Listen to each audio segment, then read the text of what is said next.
Hari ini yang live kita berdua dulu ya teman-teman ya. Soalnya Jogi masih cuti tuh anak. Iya Ternyata sampai minggu kan depan Senin. kita, Jadi akhirnya soalnya dia masih nunggu Bevin-nya di bawah sih. Kalau mau keluar-keluar Bevin lagi nggak good timing Bill sekarang Bill. Nanti kalau udah naik barusan dia keluar-keluar lagi itu anak. udah belum. Bovin turun aja dia di Six Sense Uluwatu loh. Apalagi Bovin naik, gak tau kemana dia nanti. Iya Kayak go. gitu.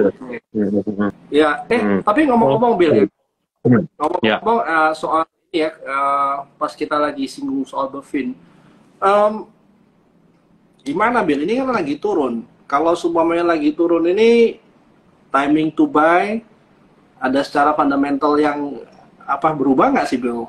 Kalau kemarin kan lu lihat kan dari 2020 ya gua ingetnya Bill. ya. Buffett ini kan dia cukup stabil, konsisten naik. Nah, kemarin kayaknya dia lumayan turun ya. Coba ya, ini ya, gue lihat dari 2021. Ya. Tunggu, sorry. Dari 2020 Q4 naik, 2021 setiap quarter naik, 2022 setiap quarter naik, 2023 pertama kalinya dia turun. Ya. Nah, apakah karena itu makanya dia dipanis dulu sementara, tapi overall sih nggak begitu banyak ya turunnya Bill ya. Lumayan ya, tapi overall masih oke. Ya. Sebenarnya sih balik lagi Hans ya, menurut gua yang namanya company itu kadang-kadang adalah hari-hari ini gua anggap bad day gitu ya, Days. tiba-tiba out of nowhere ya kan kena kasus yang apa di hack kayak gitu kan. Nah tapi sebenarnya kalau kita ngelihat, kalau gua personally gua bilang ini lebih kayak lu naik mobil kena polisi tidur aja Hans gitu. Hmm. Maksudnya ya turun ya kan sebentar, tapi itu nggak akan apa ngeganggu your bigger picture gitu sebenarnya. Ya, Dan poin ya. kedua juga sudah sadar, Bevin itu kan manajemennya udah bilang gitu kan, start from August, which is berarti bulan ini ya, mereka udah bisa normalize lagi gitu. Expect back to 100% lagi lah. Ya, at least kuartal 3 ini lah. Mereka akan gradually udah back to 100% lagi. Jadi, menurut gua sebenarnya yang kayak gini-gini itu sebenarnya opportunity lah Tuh. untuk beli gitu. Apalagi sekarang lu turun lagi ke 1.200-an, menurut gua harga yang interesting lagi gitu. Kemarin kan sebenarnya sempat sampai 1.500 ya kalau nggak salah, 1.530 gitu kan. Satu Nah, lima ya. ya. Tapi habis itu turun jadi 12, sekarang berapa 1290 ya kalau nggak salah gua cek ya. 170 sih Menurut gua, closingnya. iya. Menurut gua harga di kepala 1.200 ini bagus sih untuk lu re-entry lagi.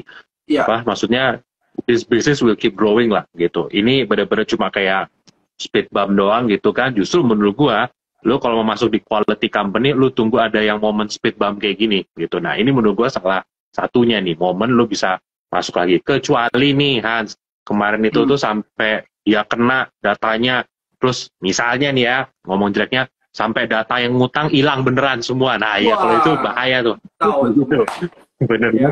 ya kan, tapi ini kan beda gitu ya, menurut gua ini bukan hal yang seperti itu, so expect it will be a speed bump aja lah menurut gua gitu, jadi bukan suatu hal yang matra, tapi pasti guidance yang mungkin kemarin laba tahun ini mungkin bisa 2,2 ya kan atau berapa ya, mungkin akan sedikit terimpact gitu ya kan, juga lo di kuartal 2 kan agak hilang gitu ya, tapi again balik lagi yang tadi gue bilang, ini momen-momen di mana ya orang bilang apa ya, ada ombak-ombak kecil, you should get in pas lagi dalam kondisi seperti ini sih, karena nanti kalau pas kondisi udah normalize lagi orang beli lagi gitu kan, orang menurut gue tinggal Ini butuh satu kuartal ya. lagi. Betul, untuk pembuktian tiba-tiba nanti Q3 bagus, udah market percaya lagi, market beli lagi, Q4 bagus lagi, ya udah harga yang sekarang mungkin belum tentu kita akan dapat lagi gitu. Ya, agree. Nah, ini sebenarnya mumpung tadi kita bicara Bovin ya, Bill ya. Ya, Menurut gua sebenarnya kalau waktu company ini sebenarnya doing fine, fundamentally nggak ada masalah. Dan sekarang pas lagi turun harusnya momen untuk kita beli murah kayak lu bilang tadi, Bill. Yang kalau ya, semuanya dia Q2 ya biasanya ya rata-rata company lumayan turun ya. Q3, Q4 dia mungkin recovery. Makanya kalau dilihat Q2 rada boring ya, Bill ya. Makanya market kalau Q2 pada drop, mungkin Q3, Q4 mulai pick up ya sampai Januari lagi. Nah, makanya company kayak ini sebenarnya menarik nih, Bill, kalau Bovin ya. Nah, mumpung menurut gua ada Joki, interesting. kita bicara Bovin. Iya, kayak gitu. Dan again ya menurut gua mungkin market menurut gua nggak tahu ya, menurut gua ya kemarin pas isu yang hack pertama kali harga sahamnya justru kan sampai 1.500 gitu. Mungkin karena orang pikir mungkin cuma nggak ada impactnya gitu, tapi mungkin setelah itu manajemen ya kasih guidance ya ini akan ada impact ya, mungkin market baru realize, baru ada koreksi gitu. Tapi menurut gua sih again yang tadi ya, gua setuju sama lu, momen-momen kayak gini tuh jarang ya kan. Lu kayaknya nggak mungkin denger deh Bevin kena hack sekali dalam setahun gitu kan, mungkin juga nggak 10 tahun sekali gitu kan. Dan dari mereka ada sampai sekarang kan mungkin baru pernah kena pertama kali inilah bisa dibilang. Jadi menurut gua sih ya momen-momen kayak gini waktu yang pas lah untuk koreksi, untuk masuk. Untuk koleksi. Ya, betul. Karena risknya jadi kecil sebenarnya. Well, anyway, Bill, gimana Bill? Kalau kemarin kan harusnya biasa hari Selasa kan lu sama si Jogi ya, dan gue ikut. Nah, kemarin kan ada beberapa news kayak apa ya, soal oils ya Bill ya. Nah, oils itu kemarin dari BlackRock ya, BlackRock atau dari Bloomberg ya gue lihat. Yeah. Nah kebetulan setelah nggak lama itu WINS-nya naik ya Bill ya. Kayak sebenarnya apakah sekarang oil industri yang harusnya kita lihat sekarang, atau ya udah normal aja karena memang gantian naiknya ya. Terus karena gue lihat juga CPO pelan-pelan lumayan menarik ya. Gimana Bill? Ya, oke.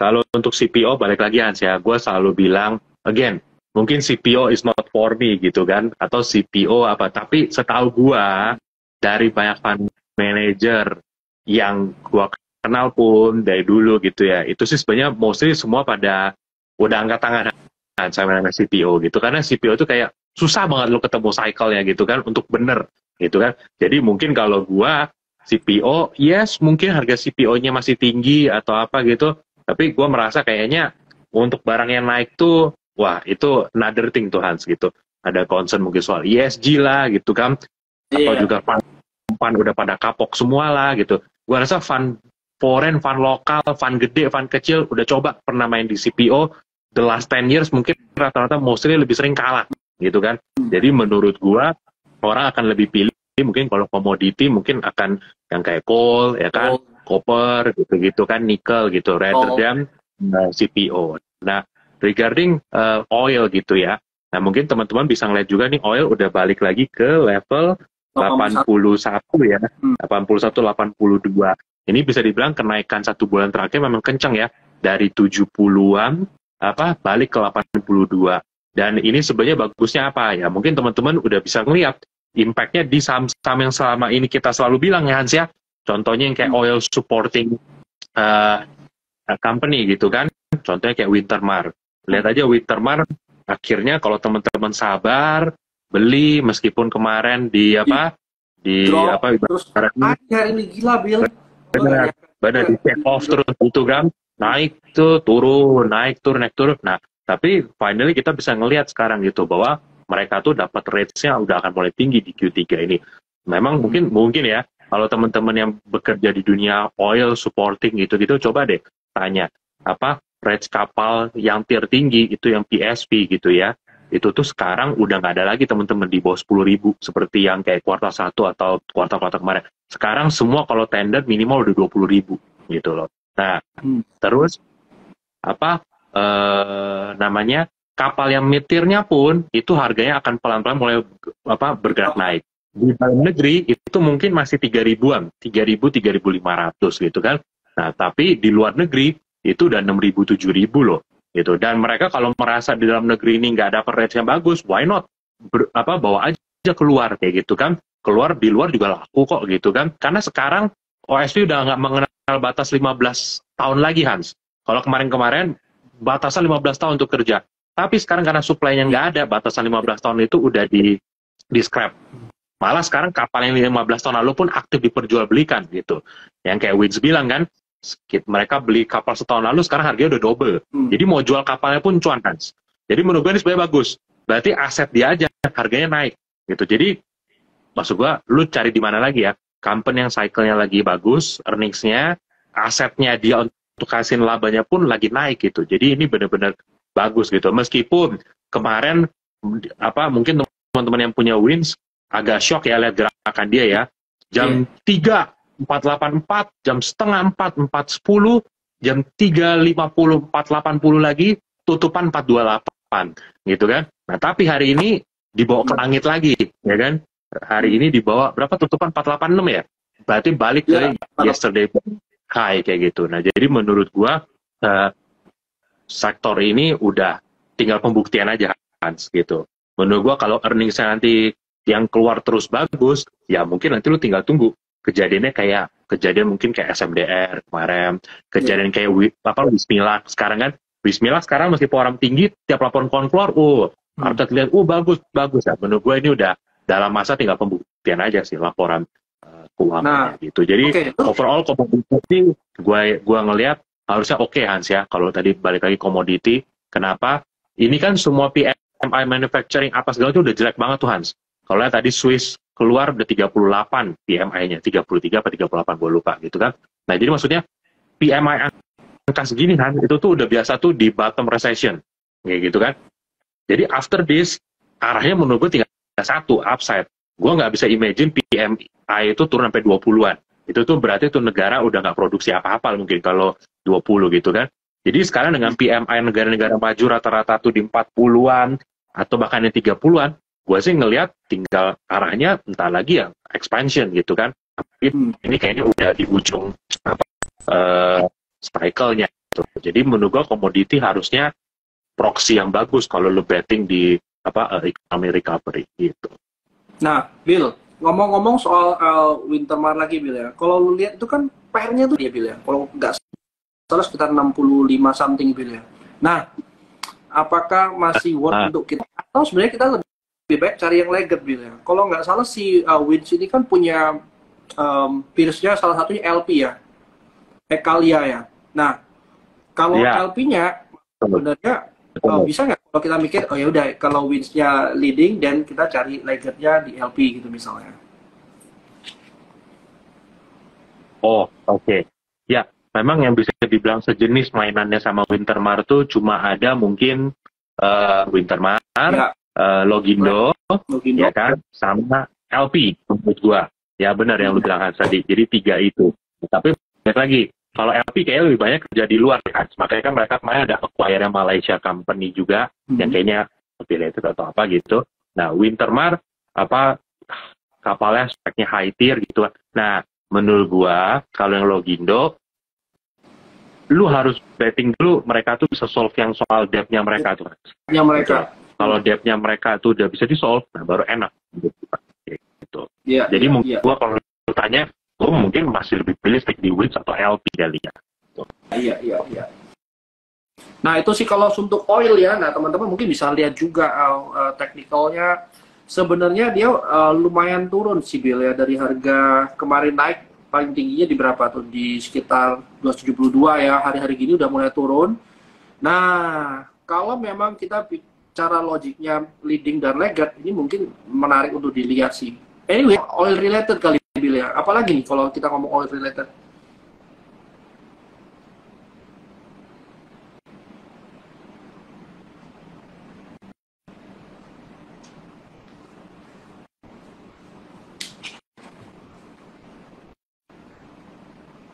Ya, Bill.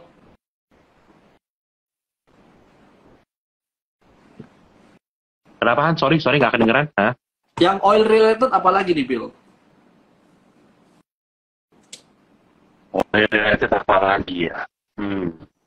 Gua sih, kalau lu tanya gua sekarang hasilnya jujur ya, gua sih belum kepikirin. Kalau di luar negeri, kalau gue perhatiin, itu emiten-emiten kayak Valaris, kayak gitu kan. Emiten-emiten yang kayak Transocean, apa gitu tuh, naik juga kan sahamnya kan. Nah, mereka tuh beda.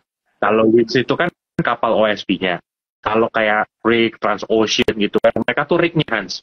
Jadi kalau yang di water, itu, nah itu kan tengah itu tuh rig-nya bisa dibilang kayak gitu kan. Sedangkan Wintermar itu kan yang bawa ke laut, yang jaga ininya. Nah, di luar Hans, yang rig-rig itu tuh sahamnya juga lagi naik kenceng, Hans.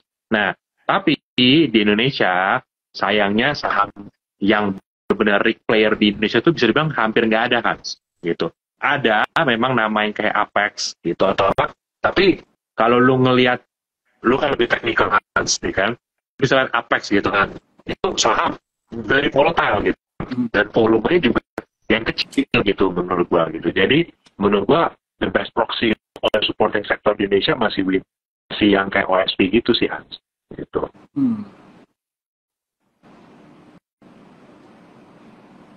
Ya, ya, memang betul sih Bill.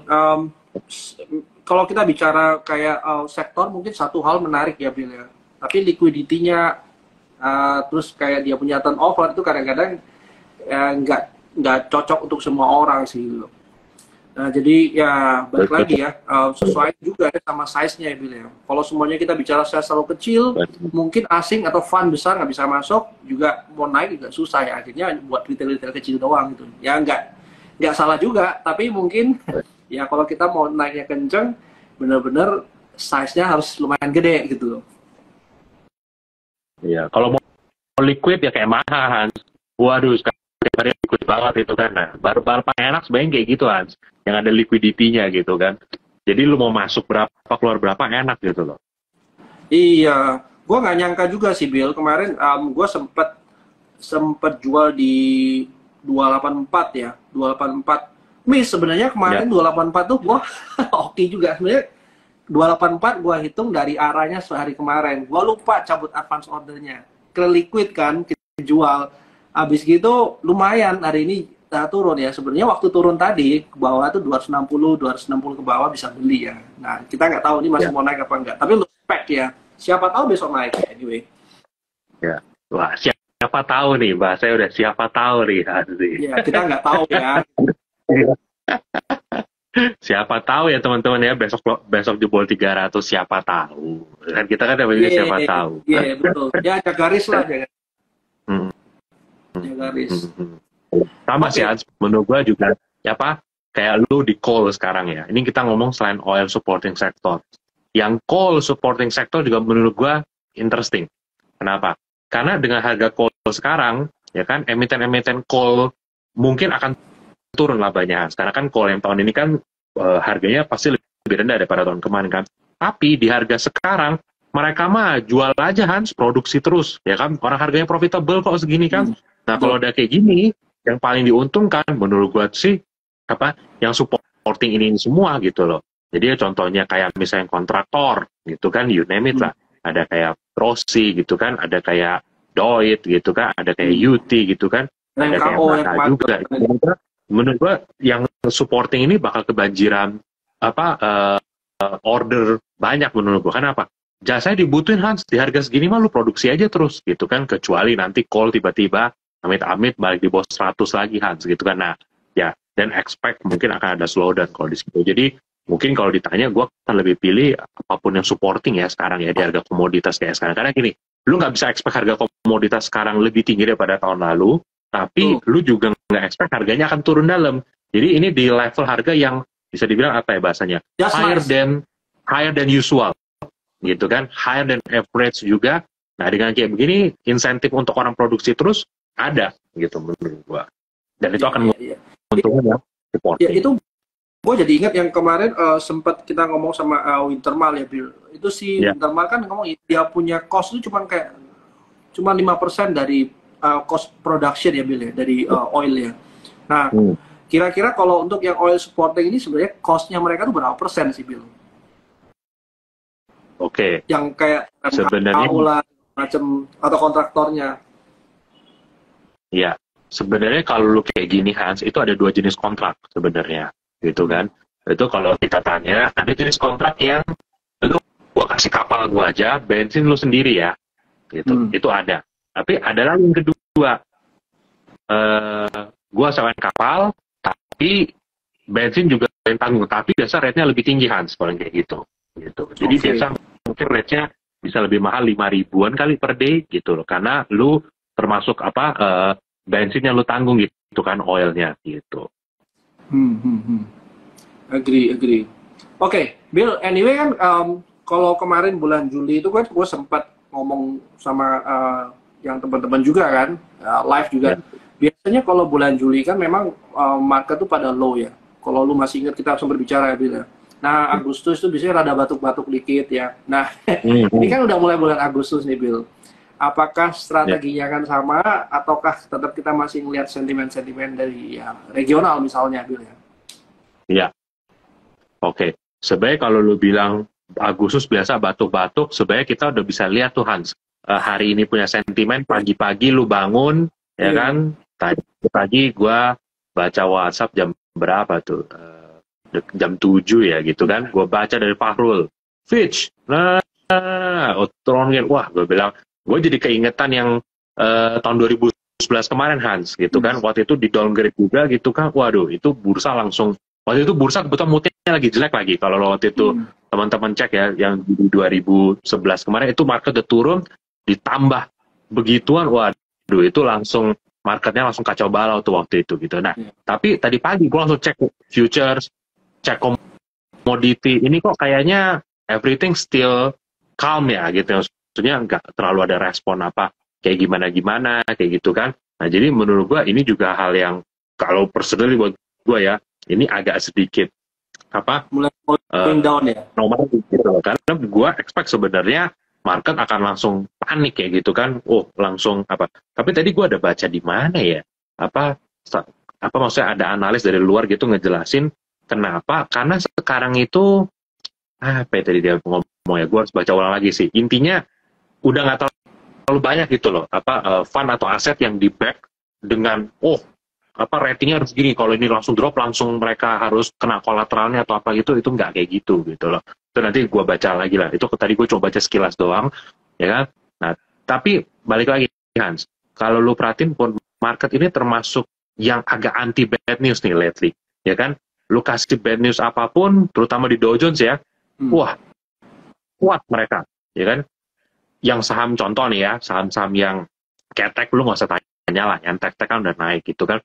Tapi saham-saham yang kayak related dengan yang biasanya related dengan ekonomi growth ya, contoh kayak misalnya Caterpillar deh, kayak gitu kan, itu harga sahamnya naik terus gitu kan. Nah, jadi menurut gua kayaknya market nih tahu kita kayaknya nggak bakal ada resesi. Kalaupun ada, itu yang soft landing punya recession. Terus abis itu ekonomi bakal langsung back. Jadi penurunan kita yang tahun kemarin Hans, yang Mei 2022 itu sampai Oktober 2022, ya buat market udah pricing itu di depan gitu. Nah, sekarang market lagi pricing recovery ekonomi akan seberapa cepat gitu kan. Apalagi kalau sampai nih Hans kita dapat the Fed itu bener-bener stop naikin bunga. Anyway, we will get a clue kan soon kan. Kalau nggak salah 3 mingguan lagi ya, Powell akan ngomong di Jackson Hole kan. Nah, biasa Jackson Hole ini meeting ini kan akan ngasih tahu nih sinyal monetary policy kurang lebih setahun ke depan akan seperti apa gitu kan. Dan kedua, kalau sampai kita dapat China punya stimulus yang target kali ini ke consumption, itu gua rasa ekonomi global bakal recovery-nya cepat Hans gitu. Karena China sepertinya udah sadar nih, nggak boleh lagi nih stimulus ya kan cuma untuk propertinya terus. Kan selama ini kan mereka stimulus properti terus nggak ada gunanya gitu. Karena ibaratnya kalau gue bilang ya, itu air udah kotor gitu kan, lu kasih pemutih Baiklin atau apa kayak gitu, ya nggak bisa gitu loh. Memang udah begitu gitu kan. Jadi lu harus lupain engine growth yang ini, lu fokus ke engine growth yang based on consumption-nya kayak gitu kan. Nah, kalau sampai China itu bener-bener ngeluarin stimulus di sisi yang ini Hans, gua rasa China recover, US interest rate udah peak, confident orang balik lagi, ya ekonomi recovery sih harusnya on the way. Dan kalau orang tanya misalnya Hans ya, suku bunga itu naik terus tuh pasti harusnya ada impact loh ke ekonomi, harusnya kan, bener nggak? Menurut gue bener. Tapi kalau kita belajar dari tahun 2006 kemarin, pas The Fed naikin suku bunga juga cepet ya kan, waktu itu kalau nggak salah dari 1% apa 2% mereka naikinnya cepet juga sampai ke 5,25 waktu itu kan 2006 Mei, ekonomi nggak kenapa-napa Hans kan, waktu itu malah komoditi naik ya kan, apa segala macam ya, waktu itu karena China-nya juga leading the economy global ya. Baru bener-bener berasa Hans tahun 2007 akhir kan, ada delay yang lumayan jauh kan gitu. Nah, baru akhirnya pecah di 2008 gitu. Sama sekarang juga interest rate-nya itu udah tinggi gitu kan, Tapi kenapa belum impact nih ke ekonomi? Satu, kita tahu dulu kan ekonomi mereka kan dikasih yang uang bulanan itu kan. Kedua, kalau gue baca reportnya siapa kemarin ya, itu tuh intinya tuh most company sama orang yang mortgage rumah itu udah lock semua pas rate masih di bawah, Hans. Gitu. Kayak lu aja, Hans. Lu kalau udah KPR 2-3 tahun lalu, Hans, pas suku bunga belum naik, sekarang suku bunga naik ya lu juga mikir ya nggak apa-apa lah, ya kan? Gue udah lock 5 tahun di bawah, ya kan urusan nanti bunga naik gue lihat aja, siapa tahu 2 tahun lagi bunga turun lagi juga kan, apa gue jadi akhirnya floating atau tinggi. Nah jadi itulah kenapa kayaknya kali ini The Fed punya naikin suku bunga nggak begitu nge-slow ekonomi kayak gimana gitu, karena menurut gue mereka rata-rata sesuai report itu udah banyak yang locking pas di bawah gitu loh. Iya. Nah, Bill, sekaligus Bill, ini kan kalau tadi lu ngomong Maha di depan, terus kita hari ini sebenarnya ada CNMA, ya. Nah, kalau dilihat ya, Bill, hari ini lumayan banyak kan CNMA naiknya ya. RAM-nya juga naik, terus filmnya kan udah naik duluan ya kali ya. Nah, kira-kira menurut lu kayak IPO baru lagi, apa lagi nih Bill yang menarik ini? Soalnya banyak banget tuh Bill, IPO Bill. Ya, terus dari kita juga mungkin ada Mutu. Nah, ada yang tanya sama gua tadi tuh, Mutu ini unit bisnisnya apa, Bill? Iya, Mutu teman-teman, mungkin Mutu itu lebih ke apa ya, certification company ya kan, kayak expecting mungkin kalau orang bilang sedikit kurang lebih mirip dengan si CRSN yang baru IPO kemarin kayak gitu kan. Nah, tapi menurut gua Mutu ini punya satu nilai jualnya nih. Kan kita tahu nih, bulan depan kalau nggak salah tuh ada bursa karbon ya, carbon trading mulai gitu kan. Nah, Mutu itu nanti punya spesialisasinya di situ teman-teman, di carbon certification gitu. Itu kemarin kebetulan gua sama Phil udah sempat ketemu kan sama salah satu ini, kita udah ngomongin gitu kan, itu mereka tuh bisa fine-nya tuh bener-bener emiten dari luar juga Hans, gitu kan, yang jadi emiten dari luar beli carbon credit dari perusahaan yang punya hutan di Indonesia kayak gitu kan. Nah gitu, jadi dia lebih ke certified yang seperti itu juga menurut gue. Jadi cerita ESG-nya tuh ada juga di Mutu ini. Valuation wise juga nggak begitu mahal ya Hans ya, P6-an kalau nggak salah gitu kan, P6-an. Jadi menurut gue ya worth to try lah ya, sebenarnya gitu. Again, di sini kita nggak merekomendasikan apa-apa ya teman-teman ya gitu ya, apalagi IPO-nya IPO kita gitu kan, nanti dipikir kita pom-pom lagi gitu kan. Kita enggak ya, maksudnya kita cuma kasih tahu aja secara garis besar company ini seperti apa, the decision is yours gitu actually gitu kan, mau beli atau enggak beli gitu. Terus sama IPO kayaknya banyak ya minggu depan kayaknya banyak yang gitu jadi menurut gua ya harus pinter bagi sih duit sih gitu ya, karena sehari bisa yang emiten ada banyak banget kayak gitu kan. Tapi kalau lu tanya gua ya, yang menarik personally ya Mutu ya kan, Eral juga menurut gua oke, kayak gitu kan. Ya paling yang bisa gua bilang Mutu sama Eral aja. Kalau yang lain ya itu tergantung jiwa ini juga teman masing-masing lah seperti apa. Tergantung gitu. Garis tangan Bill, itu Bill. Tergantung garis tangan. Kalau itu benar. Toh menurut gua sebenarnya kalau kalian main IPO, yang paling penting bukan arah berapa kali menurut gua, tapi dapat allotment berapa persen, gitu kan? Kan seandainya ya kita tahu ya Hans ya, aman bakal kayak begini dari 1.800 jadi 1.600 jadi 3.200 hampir beggar gitu kan, itu harusnya gua hold aja Hans gitu kan. Kemarin gitu kan udah ikut ya kan, dapat allotment 89% loh. Tapi gue happy aja. Kapan hari 89%? Benar. Tapi lu gue udah happy, wah 1.800 udah cuan lumayan nih gitu kan. Tapi ternyata bener abis jual turun 1.700 wah bener nih gue. Tiba-tiba dia kasih candle candle stong kayak gitu kan ke atas kayak gitu kan, wah udahlah nggak bisa ngapa-ngapain. Pasti pikir-pikir sebenarnya kalau kemarin lo keep semua IPO lo itu sama lo kayak cuannya gede banget loh Hans. Karena kalau lo pesen 100 juta aja dapat 89 juta, dia kemarin hampir beggar, lo tuh cuan 89 juta lo dengan modal 100 juta lo gitu bener-bener. Ini bukan yang IPO yang 100 juta dapat cuma misalnya 2% 2 juta terus arah pas lu cuan ya cuma 2 juta juga gitu kan, 98 jutanya lu refund gitu kan dapatnya.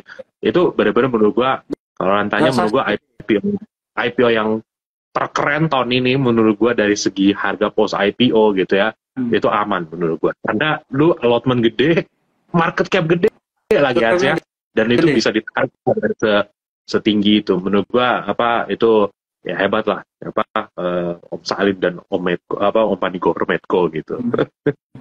Iya betul. Dan hari ini lumayan pelan ya Bill. Terus kalau semuanya kita ngomong amannya udah naik nih. Kalau lu lihat kan Medco-nya sebenarnya bakal ngefek naik juga nggak sih Bill? Kan dia punya 20% something ya, 20% something. Ya, harusnya benar. Akan impact juga. Pasti ada impact-nya. Makanya lu lihat kan begitu amannya IPO hari pertama nggak begitu kemana-mana, Medco-nya juga diam gitu kan.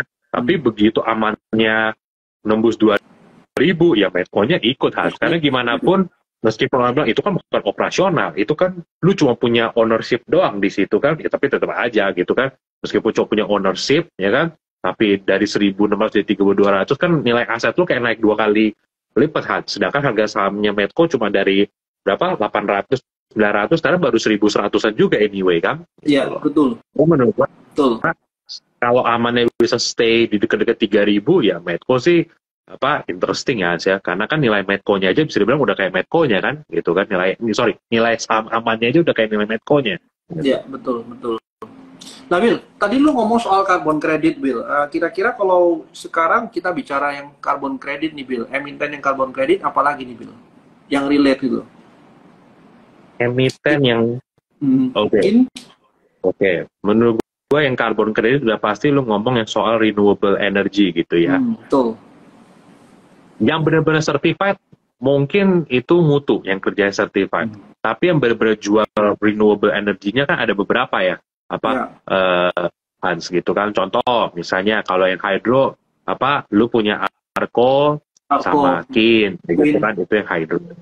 Ya kan? Kalau misalnya lu mau cari yang Wood itu kan nanti kan katanya punya hutan juga, itu bisa untuk carbon trading juga gitu kan. Terus juga yang ini Suli ya punya juga. Atau yang lagi rame berapa hari ini yang company-nya siapa tuh artis bule itu tuh yang cewek, Cinta Laura punya Oasa gitu kan. Bukan sampah juga. Menurut gua mungkin sampah bukan karbon ya, tapi anyway it's a green business lah kayak gitu kan. Nah, jadi menurut gua nama-nama yang related mungkin itu ya Hans ya. Atau mungkin ada juga emiten mungkin lebih small cap lagi kayak yang Innov ya kan, InnoCycle itu kan juga kan sampah related kayak gitu kan. Nah, jadi menurut gua sih emiten-emiten yang related ke yang namanya carbon trading atau green tuh itu menurut gua gitu. Iya. Agree. Dan memang kalau dilihat memang technically dia lumayan stabil ya, Bill. Naik ke atas bisa pick up pelan-pelan ya. Dari kayak Arco juga ya, Arco mungkin nggak kemana-mana ya, mesinnya agak boring ya. Nah, tapi Kin yang tadi kalau lu lihat ya, Bill ya, lumayan ya, kenceng buangnya ke bawah, tapi waktu kenceng. Sesi dia naik ke atas gitu. Betul, tadi gue juga kaget liatnya 710, gue pikir ada di pasar nego kali 710-nya gitu kan. Karena udah di pasar reguler dia sempat turun segitu dalam sikinnya kayak gitu kan.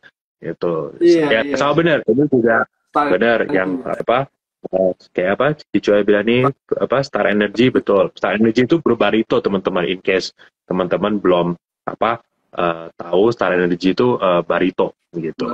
Itu juga geothermal inilah bisa dibilang big.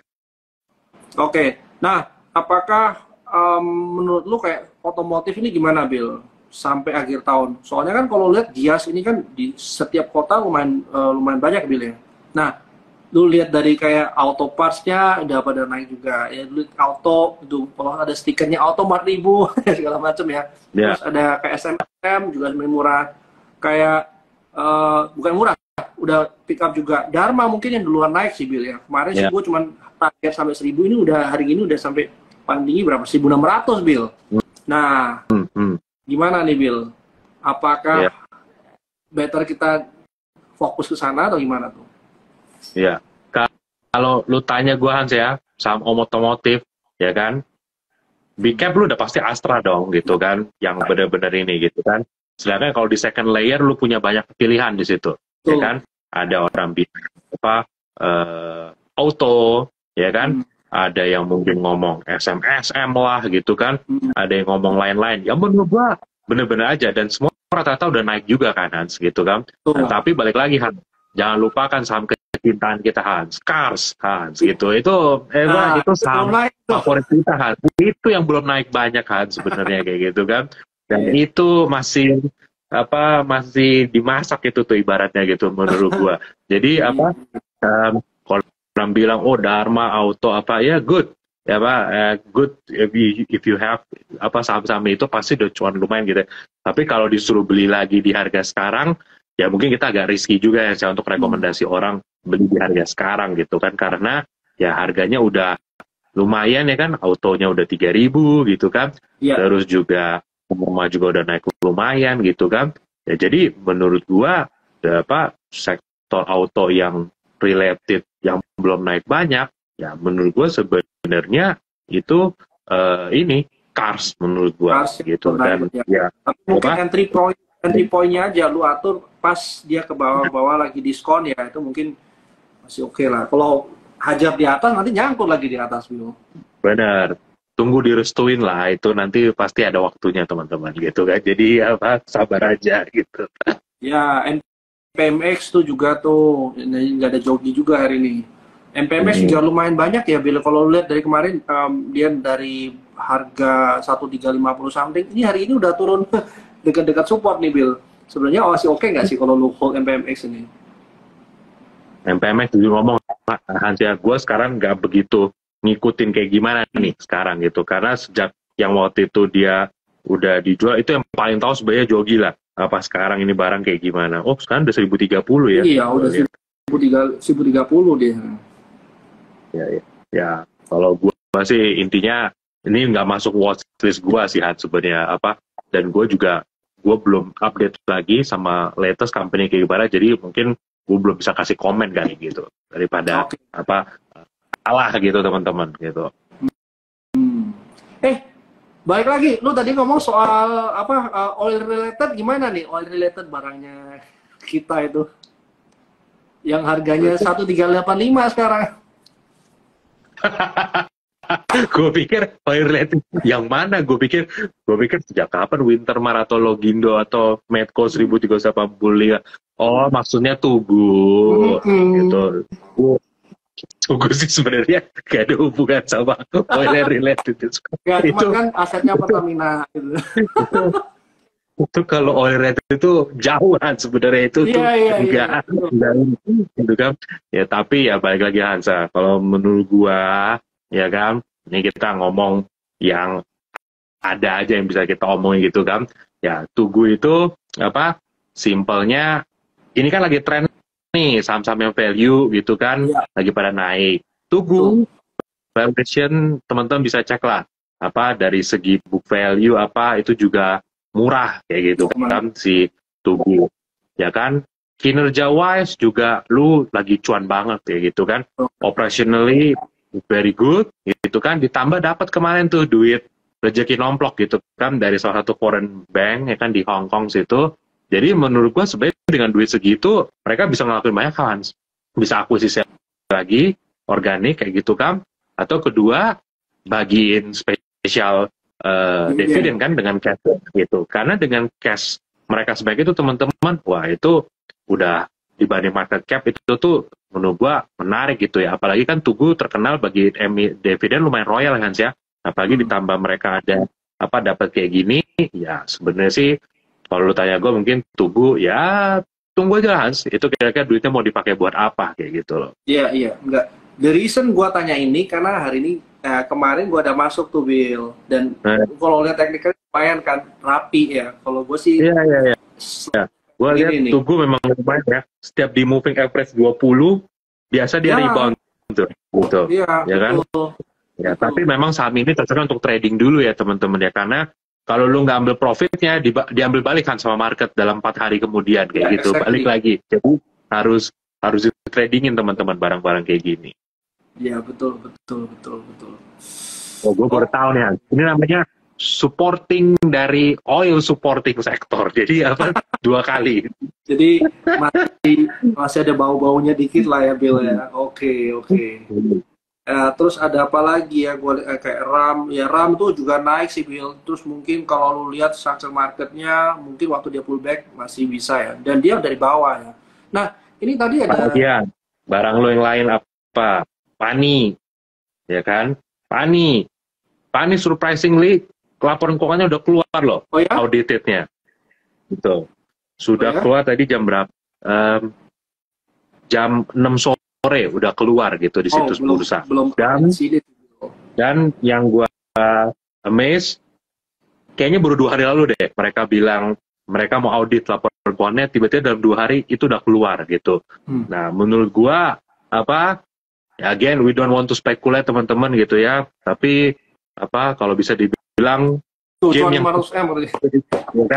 game yang sudah ditunggu ya kan, oleh holder Pani gitu kan, ya maybe closer already gitu kan. Jadi menurut gua personally ya kan, kita ini aja masukin ini di watchlist teman-teman, karena jujur ngomong sih laporan keuangan yang bisa dibilang ini full audit loh, dan keluar tanggal berapa hari ini, tanggal 2 Agustus ya kan, sedangkan most company keluarin yang unaudited aja tuh 1 Agustus atau 31 Juli.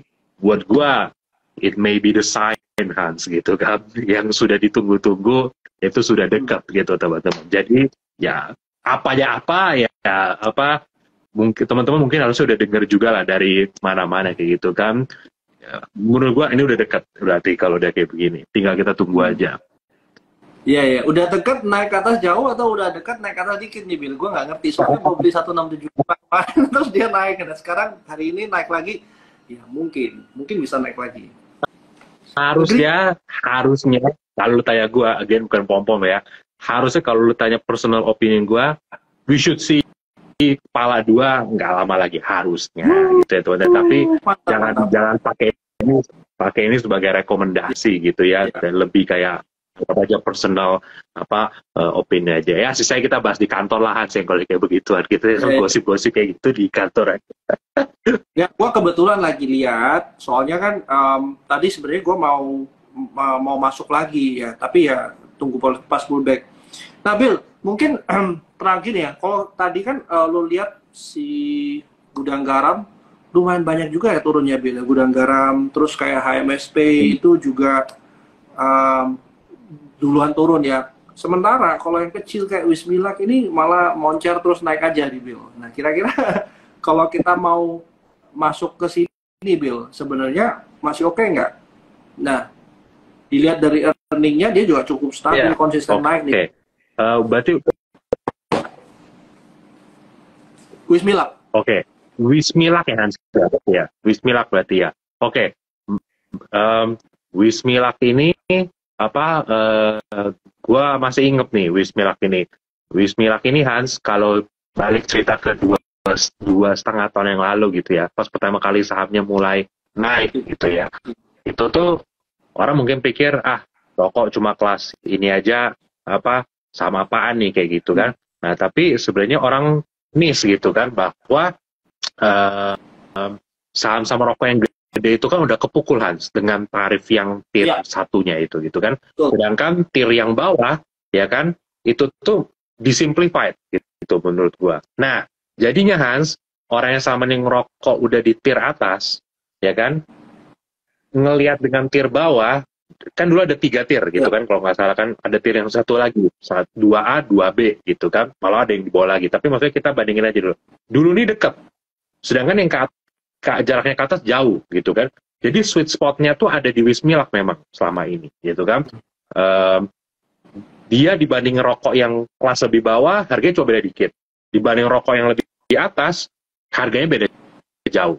Tapi secara flavor gitu kan, itu yang diplomat Evo-nya itu mantep.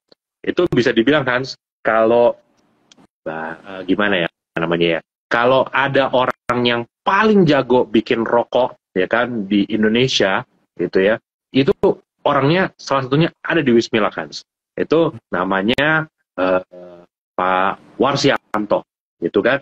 Itu kalau lu tanya ke semua pengusaha rokok gede, harus mereka kenal nama ini. Nah, orang ini udah keliling ke mana-mana Hans gitu kan, dan terakhir dia masuk ke Wismilak. Nah, itu benar-benar menurut gue game changer di situ, karena dia bisa bikin diplomat Evo-nya tuh naik. Nah, sekarang kita ngomong di harga sekarang gitu kan, Wismilak udah hampir 2.000 gitu kan, gudang garam ya masih stay around this level, Sampurna segini.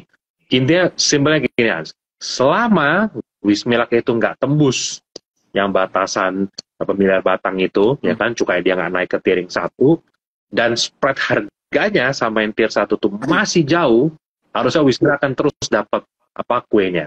Nah, nanti kalau dia bisa udah break di atas batasan miliar batang itu, ya kan, atau ada simplifikasi bagaimana gitu, nah mungkin itu baru akan ada impact ke dia. Tapi menurut gua dengan kondisi kayak sekarang, harusnya dia akan tetap jadi sweet spot di situ. Apalagi selama tier 1 misalnya cukai dinaikin, yang contoh ya, nanti misalnya Oktober kan biasa diumumin, tier 1 naik 15%, tier 2 misalnya naik 12%, wah udah, semakin itu kejadian kayak gitu Hans, Wismilak menunggu makin ada di sweet spot gitu. Kecuali ini mulai dideketin tarifnya. Nah, itu baru mungkin akan ada impact-nya. Oke. Nah, Bill, sebelum tutup ya, Bill, kayaknya biasanya MDKA lah, MBMA lah, Inco lah, Antam, ini kan saham-saham big caps ya, Bill ya. Dan kalau lu lihat kan kemarin mereka belum sempat. Nah, kayak Medco mungkin sudah, Medco, MDKA-nya udah mulai naik ya, terus kayak MBMA-nya masih di bawah. Nah, menurut lu gimana, Dewi? Masih ada chance nggak untuk kita masuk? Kayak Harum juga sebenarnya juga lumayan pick up ya, Bill ya. Nah, ya, gimana? Sebenarnya ya, nikel ini harganya kan lately lagi bottoming ya, di 19 sampai 20.000. Terus mulai naik ke 22.000, 23.000 gitu kan.